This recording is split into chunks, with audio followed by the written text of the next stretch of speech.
Hello, everyone, and welcome. Today's episode is going to tackle one of the most underrated secrets to having a better workday: getting and staying organized.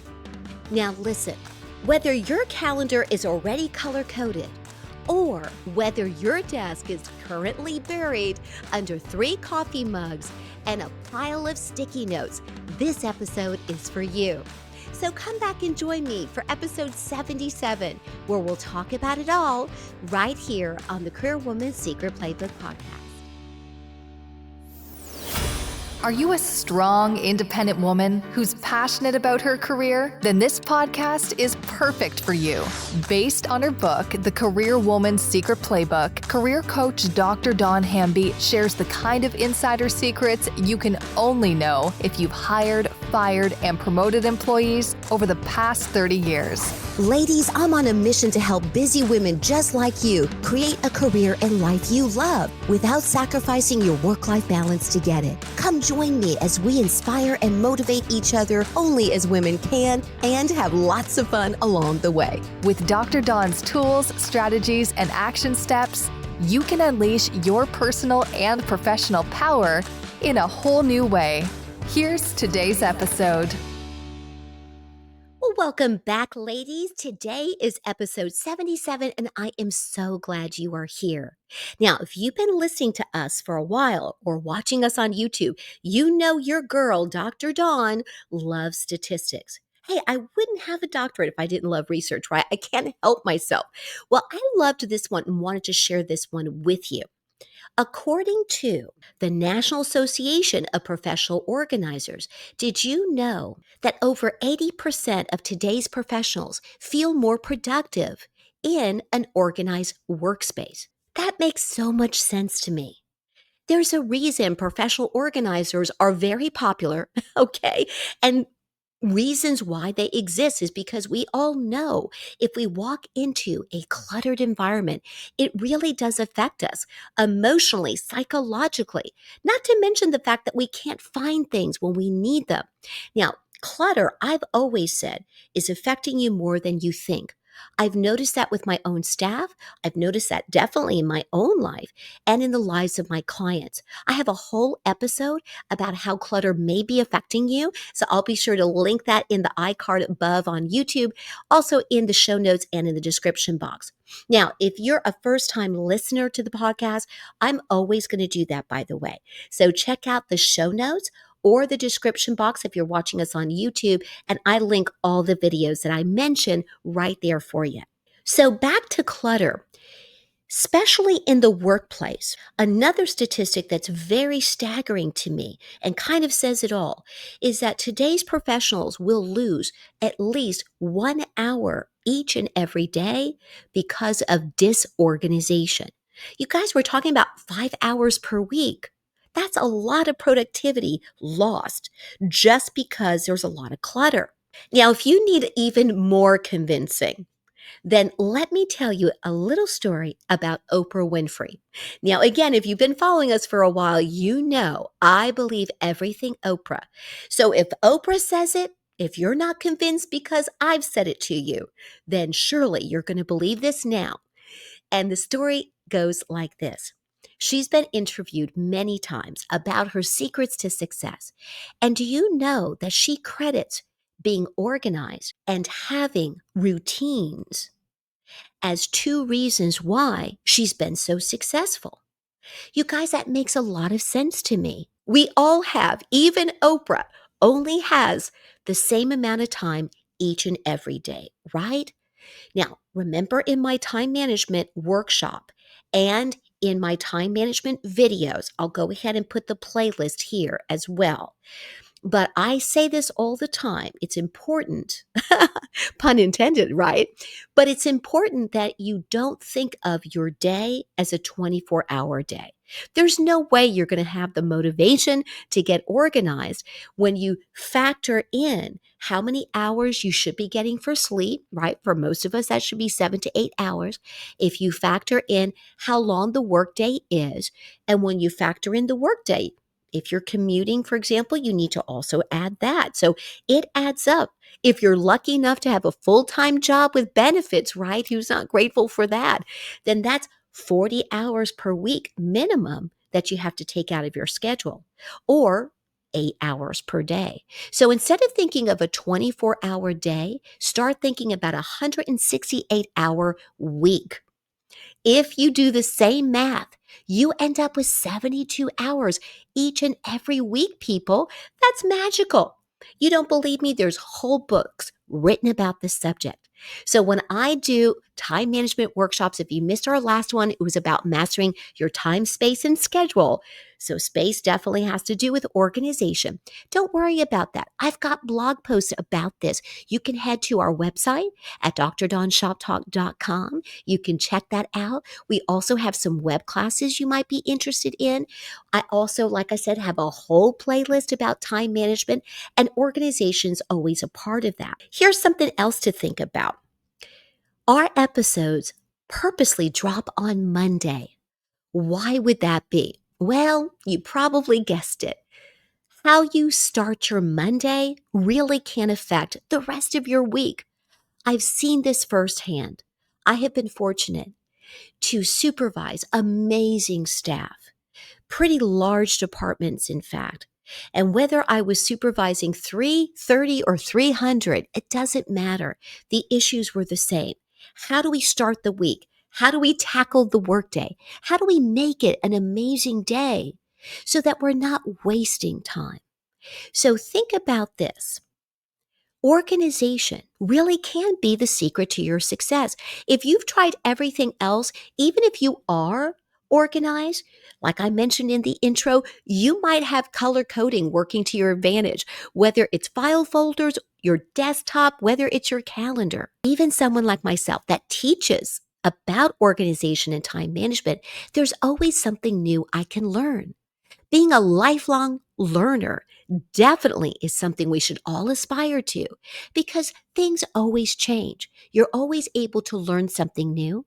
And as technology grows, you want to keep up with the times anyway.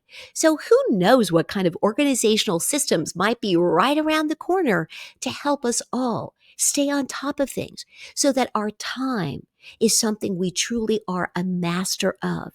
What's the purpose? We want to do amazing work. We want our work to be valuable. And a way to make your workday valuable and important is to feel that you're accomplishing what you've set out to do. And you can't do that, people. Seriously, if your desk is buried under those Post-it notes I talked about earlier, okay? So let's think about organization as a key ingredient to success. I believe in this so much that I have a class called the CEO Mindset, where I teach professionals the key characteristics of what makes a successful CEO. Now, I had developed this program way before I became a CEO, but it's really all about three traits that the world's top CEOs all have in common. It also takes the definition of what CEO means. In other words, if you were to look that up right now, a CEO, by definition, is the person who has the most authority. So when it comes to your professional life, the person with the most authority is going to be your boss, unless you are, like me, the CEO of your own company. But I haven't been the CEO of my own company for the 33 years I've been in the workforce. For 31 years, I worked for someone else. So I took what I learned and my skill sets that were able to help my staff and all the people I worked with. And I've applied what I did for everybody else and for other companies to my own consulting firm. That's what led me to becoming the CEO and founder of Dr. Dawn Shop Talk. So this is what I do professionally. The podcast is a wonderful way that I can share with you the tips and strategies that I share with my private coaching clients. And I'm telling you, when my clients feel out of control, organization is at the root of some of those problems. Even if they're a little organized, there's definitely some cracks in the system. Okay. So when you think of CEO, I want you to think about, am I the authority in my own life. It doesn't matter if you have a boss. That's great. Again, for most of my career, I did. But I always felt like I worked with my boss, not under my boss's thumb. And those few times when I felt like I had a micromanager, that I had those uncomfortable, difficult conversations. Because remember, as they say, we teach people how to treat us. So oftentimes, just like everybody else, I had to set those healthy boundaries, both at the office and at home. And by doing so, I was treated with respect. My opinions were valued, and that can make all the difference in having a great workday. I don't want you to just have a good workday. I want you to have a great one. So I'm going to be sharing 3 tips to help you do that. But if you've been listening and watching us for a while, you know that no matter what the topic is, I always want to give you some background. I want to explain why it's important, how it can make a difference for you, and then give you at least 2, 3, 4, 5 takeaways on what we can do about it. I don't want you to just be thinking about the problem. And I do want to share why it can be a problem, obviously. Organization is just one of many topics on this podcast. Okay. This is episode 77. So we've talked about so much. But just like all the other episodes, I want you to have solutions to the problems we're talking about, right? It's just us ladies talking, although I've said many times we have more and more men listening. So thank you guys for your support. I believe it takes a special kind of man to want to support amazing, fabulous career women, just like the women who obviously listen to this podcast. Listen, I know you're fabulous, not because you're listening to my podcast, although I'd be lying if I didn't say I might be a little biased that you have amazing taste, obviously, if you're listening to my podcast, right? But seriously, anybody who's going to listen to a podcast about subjects like these, you are already telling me that you're a rock star. And if you don't feel like a rock star at work, it could be some of those other things. I'd love to coach you on that. And if it's not me, pick a coach or have a comrade or a friend that can really help you strategize what you need to do. Because life is too short. We know that's true. Time is too valuable. It's the one commodity that even the fabulous Oprah cannot buy. We never get it back. So we want to treat every day like it could be our last. Not trying to sound morbid here, just instead trying to get you to see you don't have time to waste. And being disorganized is something we can fix. And with the 3 tips I'm going to share with you today, this will be 3 easy things you can put in place right away to make sure that your workday is a great one. So let's talk about tip number 1. This one, again, all the tips are super easy, and I think this one is one of my favorites. A clear space equals a clear mind. That's right, ladies. If your purse and your desk and your car, including your trunk, is cluttered to the nth degree, you're not going to feel like the powerful professional woman that I know you are. There's so many studies about how clutter is actually affecting you mentally, emotionally. Okay, I talked about that earlier. So if you start now and clear up that space, whether it's by hiring a professional organizer or using one of my tricks, which is the 10-minute rule. Set a timer for 10 minutes. Now, if you need to start with just 2 or 3 minutes, that's fine. I like to recommend 10 minutes because I think personally, you can do anything for 10 minutes. Maybe not hold your breath underwater, okay? But other than that, come on, people. We can do 10 minutes. We've got this. Set a timer. And if it's overwhelming, if the desk really is piled high, or that closet in your office, right? The one that you're supposed to be checking on inventory for has equipment that dates back 50 years, and you're like, why did I get stuck with this project? But think about the joy you would have opening that same door and having space for the things you need, being able to find things easily and color coding it. You guys, my pantry, when we first moved into this house, it was just so boring, kind of this like beige color on the inside. And it's not a huge step in pantry. I was just so grateful to have a door on the pantry and be able to step in just a little bit. But it's kind of like a narrow bookshelf almost. Now it's got shelves on either side. It's got space at the bottom to store things. It's still a work in progress, and I have a professional organizer who's a friend of mine. Her name is Dawn too. Dawn, if you're listening, shout out to you. And she is probably going to help me. But I'm telling you, what I did to start with, and I still love this system, is I took red paint. Red is my signature color. If you can't tell, if you're watching us on YouTube, you can see my logo behind me is red. So it is my signature color, and I have touches of red all throughout my kitchen. So when I opened the pantry door, I painted the walls and the shelves red. And then I used this really fun red and white contact paper. Super cheap paint, you guys, super cheap contact paper. It looks amazing. Kind of has like that look of the tablecloth in an Italian restaurant, sort of that pattern. It's beautiful and it makes everything really stand out. So when you think of a clear space equals a clear mind, it's because when you walk back into that space, you're not going to feel stressed out and overwhelmed. You're going to feel joyful. And when you feel joyful and you can see everything, it's going to save you so much time, heartache, and yes, even money. What if you're losing important papers or have to start over because you can't find that one file folder on your desktop? Well, if you're having to duplicate your efforts, guess what? You are going to lose money in the end because it's affecting your productivity, your energy, all of it.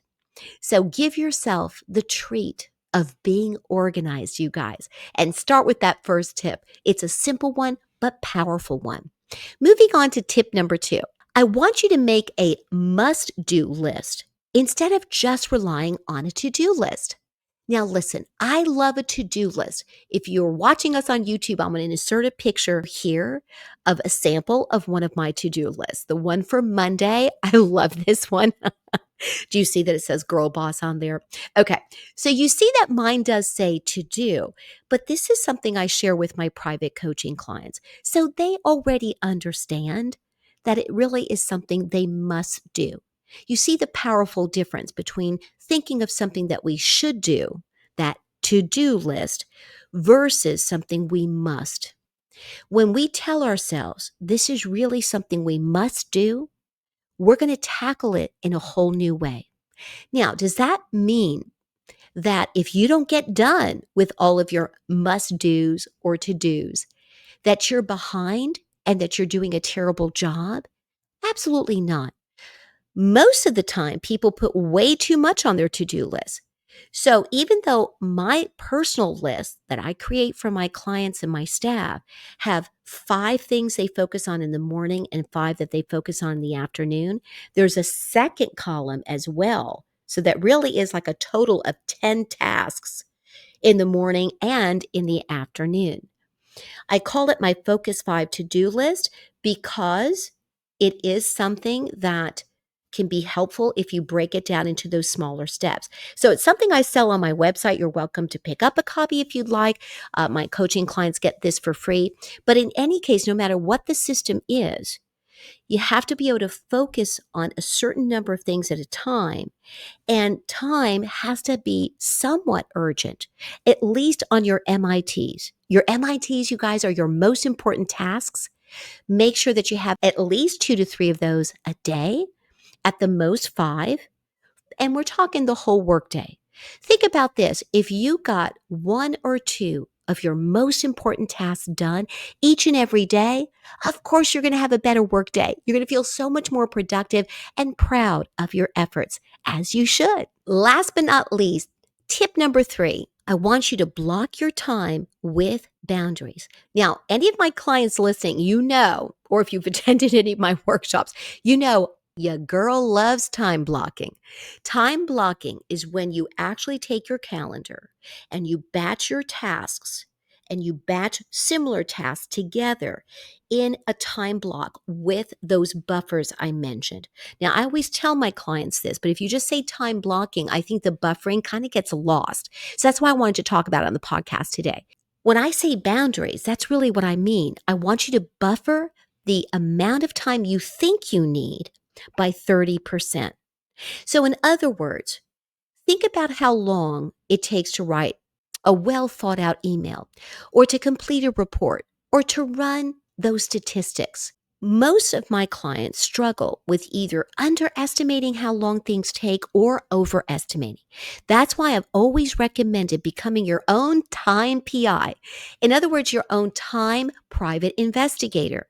So the tasks that you do all the time at the office, start timing how long it actually takes you to get it done. Then buffer it by that 30% because you need time, okay? You need that time to think about what you're going to say. You need that time to maybe set things up in the office. You need that time to maybe grab that bottle of water or have that cup of coffee so you don't have to get up and get interrupted. You need that time to silence your phone or to put a reminder on your email that you're busy but will return calls by the end of the day. Okay, whatever you need to do to time block with those boundaries, that's what I want you to do this week. And speaking of trying things, as we start to wrap up, I really want you to think about also trying this today. I want you to ask yourself before you jump to the next task, is my space and my schedule helping me or hurting me? Remember, tips like what we talked about today can lead to those small changes. And oftentimes, those small changes can lead to big results, I promise you. All right, you guys. Well, that's it for the tips for today, but I did have a final thought I wanted to share with you. Success does not happen by accident. It really does happen by design. In other words, by you planning for it. So as a result, let's all decide right now that we're going to design a better work week starting today. All right, ladies, I hope you have a wonderful rest of your Monday, an amazing week ahead. And you know, if you've been listening to us for a little bit, I've got to end with our motto that we say on the podcast to remind us of how much power we really do have each and every day. We just have to step into it, ladies. So let me leave you with this.